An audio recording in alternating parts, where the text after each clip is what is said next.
gafarsaa keessaa immoo asiin sabalaadha. Kun kallas qabdu sunidha. Kan wal jiru kun kan sakkeedha. Iddoo kan sakkeedha. Saayit.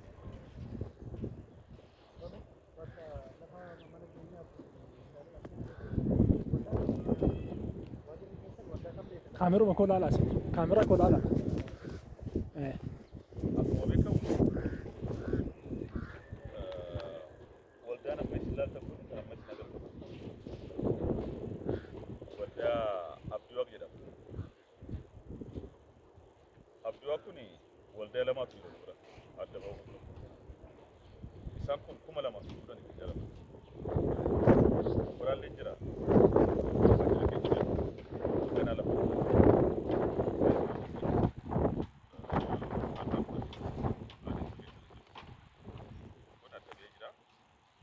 Waldaa Abdiwaaq 2000 fuudhan kan fudhatan. Waajjirri keenya kan beeku isaan kana.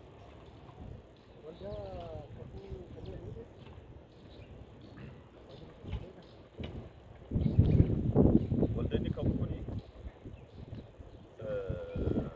biiroo keenya beeku.